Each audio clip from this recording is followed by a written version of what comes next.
இன்றைய இதமான காலைத் தென்றலில் அனைத்து அன்பு உள்ளங்களுக்கும் என் இனிய காலை வணக்கம். இன்று ஒரு குறள். அதிகாரம் 21, தீவினை அச்சம். குறள் எண் 207. எனைப்பகை உற்றாரும் உய்வர் வினைப்பகை வீயாது பின் சென்று அடும்.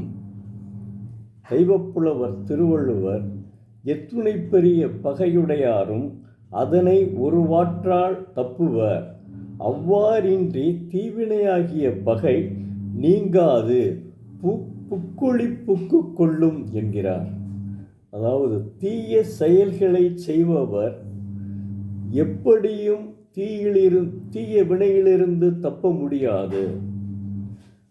ஆனால் எவ்வளவு பெரிய பகையாளி ஆனாலும் அவன் சில நேரங்களில் அவனிடமிருந்து நாம் தப்பித்து விடலாம்.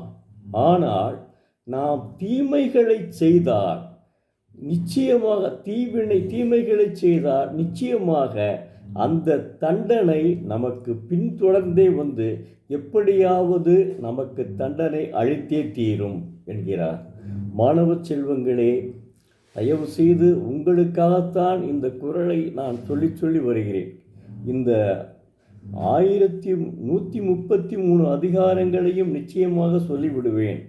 நீங்கள் இந்த வயதில் இருந்தே திருக்குறளை படித்து தங்களுடைய வாழ்க்கையை மாற்றிக்கொள்ளுங்கள். நீங்கள் படித்தால் மட்டும் போதாது, ஒழுக்கத்தையும் கற்றுக்கொள்ள வேண்டும் என்ற எண்ணத்தில் நான் உங்களுக்கு தினந்தோறும் ஒரு குறளை சொல்கிறேன். இதையும் கவனியுங்கள். இது தவிர நீங்கள் புத்தகத்தை வாங்கி கொண்டு தினந்தோறும் ஒரு குறளை படிக்குமாறு மன்றாடி கேட்டுக்கொள்கிறேன். நன்றி, வணக்கம். நாளை மீண்டும் ஒரு குறளோடு உங்களை சந்திக்கிறேன்.